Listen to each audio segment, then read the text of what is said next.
Hello everyone, welcome back to my channel.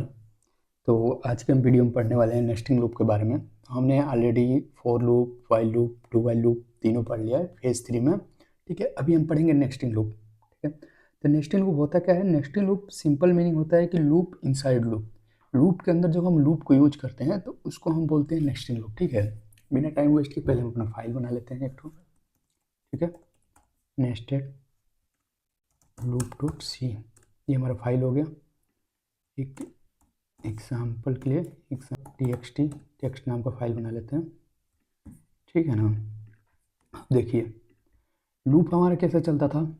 अगर आपने नहीं देखा है तो वीडियो के डिस्क्रिप्शन में आपको फॉर लूप का वीडियो मिल जाएगा। पहले आप फॉर लूप समझ आइए, तभी जाके आपको नेस्टिंग लूप समझ आएगा। क्योंकि फॉर लूप अगर नहीं आता है तो नेस्टिंग लूप आने का कोई चांस नहीं कि नेस्टेड लूप आपको समझ में है। तो नेस्टेड लूप की बात करें अगर, तो लूप इनसाइड लूप जब हम फॉर लूप बनाते हैं, ठीक है, इसमें हम पास कर देते हैं अपना कंडीशन और उसके बाद हम ये हमारा ब्लॉक हो गया। अब जितनी बार कंडीशन ट्रू होगा उतनी बार क्या होगा, ब्लॉक रन करेगा। लेकिन इसके अंदर हम एक और फोर बनाते हैं और एक और कंडीशन दे देते हैं। अभी क्या होगा ना, जब ये पहला कंडीशन सही होगा तो दूसरे में आएगा, दूसरे का कंडीशन सही होगा तो फिर इसको चलाएगा। अब मान लीजिए पहला अगर लूप चल रहा है हमारा, ये लूप चल रहा है 5 टाइम, ओके, और दूसरा लूप चल रहा है 10 टाइम। तो यहाँ क्या हो रहा है कि अब ये हो जाएगा फाइनल रिजल्ट जो आएगा हमारा, फाइनल रिजल्ट क्या होगा, m इंटू एन। अब मान लीजिए m हमारा कितना है यहाँ पर, अगर हम इमेजिन करें कि m हमारा 5 है और n कितनी टाइम चल रहा है, n चल रहा है 10 टाइम, ये दोनों मिला के हो जाएगा 50 टाइम। ये जो लूप है वो 50 टाइम चलेगा। कब? अगर हम यहाँ कोई कमांड दे दे रहे हैं, जैसे यहाँ पे हम लिख दे रहे हैं प्रिंट है, अब जो हेलो है ना वो 50 टाइम प्रिंट होगा बिना रुके। क्यों? क्योंकि 5 बार, एक बार ये चलेगा तो 10 बार ये चलेगा, फिर दूसरी बार ये चलेगा, फिर 10 बार ये चलेगा, तीसरी बार ये चलेगा, फिर 10 बार ये चलेगा। नेक्स्ट लूप ऐसे ही काम करता है, एक लूप के अंदर एक लूप, एक लूप के अंदर एक लूप, बार बार बार बार लूप चलते रहते हैं। इसकी डिफिनीशन अगर देख लें तो देखिए नेक्स्ट लूप के यहाँ पर डिफिनीशन लिखी हुई है। ठीक है, जिसको मैंने एक शब्द में बताया, एक लाइन में, ए loop inside another loop is called a nesting loop. ठीक है, यही लीजिए, जब लूप के अंदर हमारा दूसरा लूप यूज हो रहा हो ना, उसी को हम बोलते हैं नेस्टेड लूप। और नेस्टेड लूप होता कुछ नहीं है। और देखा जाए इसका सिंटेक्स तो देखिए, एक फोर होता है, फिर कंडीशन होता है, फिर उसका एक ब्लॉक होगा। ये फोर का ब्लॉक है यहाँ से लेके यहाँ तक। इसके अंदर फिर से एक फोर लूप आ गया, इसके अंदर फिर से एक कंडीशन है और फिर इसका खुद का एक ब्लॉक है।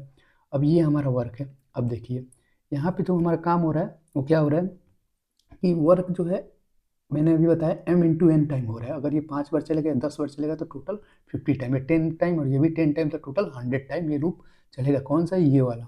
ये वाला कितनी बार चलेगा? क्योंकि ये इस फोर लूप से बाहर है तो जितनी बार ये कंडीशन m चलेगा उतनी बार ये चलेगा। ठीक है, तो इसको i और j लेके हम समझते हैं, चलते हैं अपने कोड पे। तो जैसा कि हम आ गए अपने कोड पे, यहाँ पे हम अपने सबसे पहले हेडर फाइल को इंक्लूड करेंगे, studio.h। ठीक है, फिर मेन प्रोग्राम को हम लिखना शुरू करेंगे। अंदर सबसे पहले हमें जो नीड पड़ेगी, दो वेरिएबल की नीड पड़ेगी, तो हम दो वेरिएबल ऐसा करते हैं कि ले लेते हैं, जैसे इंट i और j, दो वेरिएबल की नीड होगी दो लूप को चलाने के लिए। फिर हम अपना फोर लूप स्टार्ट करते हैं। फोर लूप का सिंटेक्स मैंने आपको बताया था, इसको 1 से स्टार्ट कर देते हैं। इज इक्वल टू, मान लीजिए हम टेबल प्रिंट करा रहे हैं, ऐसा करते हैं, मैं आपको बता रहा हूँ, ऐसा करते हैं, हम टेबल प्रिंट कराते हैं। अपना टेबल प्रिंट कराते हैं कहाँ से, 1 to 5 coding, help with code. ठीक है ना। फिर से इसके अंदर एक और लूप बना देंगे। अब यहाँ पे देखिए, इस चीज़ से समझिएगा, मैं आपको ही बता रहा हूँ, यहाँ पे ध्यान दीजिए। ये जो हमारा जे है वो होगा 1 से प्ले होगा और कहाँ तक जाएगा, 10 तक। किसी भी नंबर को जब हम मल्टीप्लिकेशन में लिखते हैं, टेबल लिखते हैं, तो कहाँ तक लिखते हैं, 10 तक ही तो लिखते हैं। 2 1 जा 2, 2 2 जा 4, ऐसे करके 10 तक जाता है, तो यहाँ पर 10 ले लेते हैं। ठीक है, जे प्लस प्लस, ये देखिए ये 4 का ब्लॉक है, यहाँ से यहाँ तक, ये कलर से आप देख सकते हैं। ठीक है, और ये दूसरे 4 का ब्लॉक है, जिसको मैंने अभी आपको बताया था। इसको अगर हम n मान लें, ठीक है, और इसको अगर हम n मान लें, ये कमेंट है, तो क्या होगा, m to the m multiply into n होगा। ठीक है, यहाँ मैं फिर लिख लेता हूँ, m मल्टीप्लाई इंटू n। तो टोटल कितना होगा यहाँ पे, m कितनी बार चल रहा है, m हमारा चल रहा है 5 टाइम, और मल्टीप्लाई n कितनी बार चल रहा है, 10 टाइम। ओके, 1 से लेके 10 तक, तो दोनों का आएगा 50 टाइम हमारा होगा।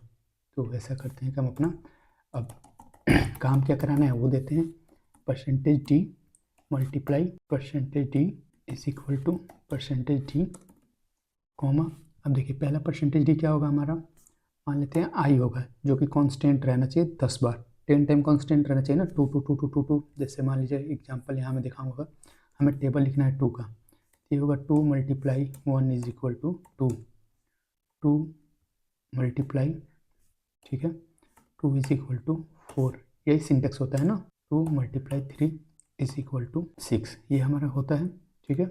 नेक्स्ट नेक्स्ट नेक्स्ट नेक्स्ट, तो हमारा क्या होना चाहिए, 10 टाइम जो 2 है ना वो कांस्टेंट रहना चाहिए, ठीक है।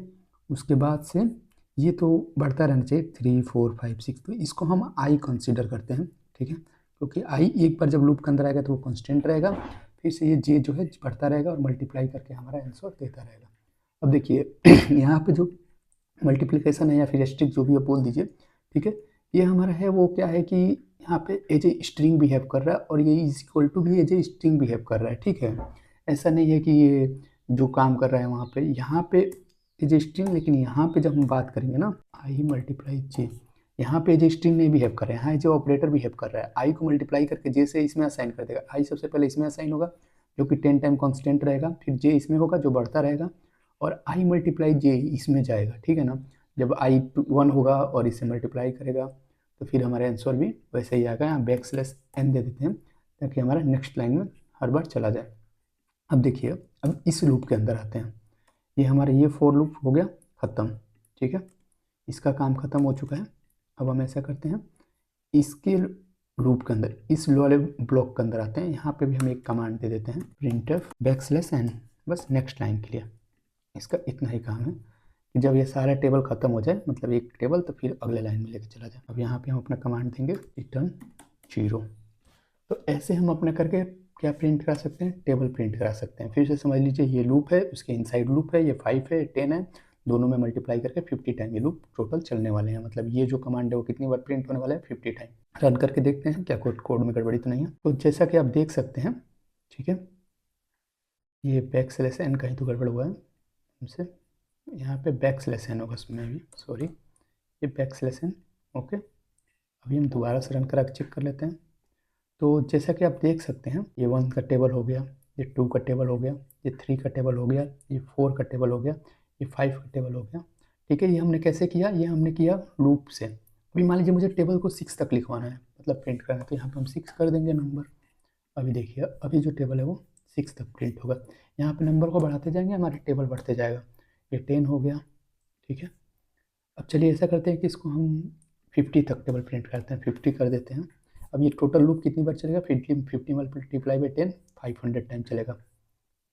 ये देखिए 500, ठीक है ना, अब देख पा रहे होंगे ये टेबल हमने लिखवा दिया 50 तक का। इससे लिखवाया हमने, इसलिए हमने यूज किया नेस्टिंग लूप का। तो उम्मीद करते हैं आपको वीडियो अच्छा लगा। अगर वीडियो अच्छा लगा है तो चैनल को लाइक करिए, सब्सक्राइब करिए, एक बार इसका डेफिनेशन आप दोबारा से देख लीजिए। मिलते हैं अगले वीडियो में जिसमें हम स्टार्स को प्रिंट कराएंगे।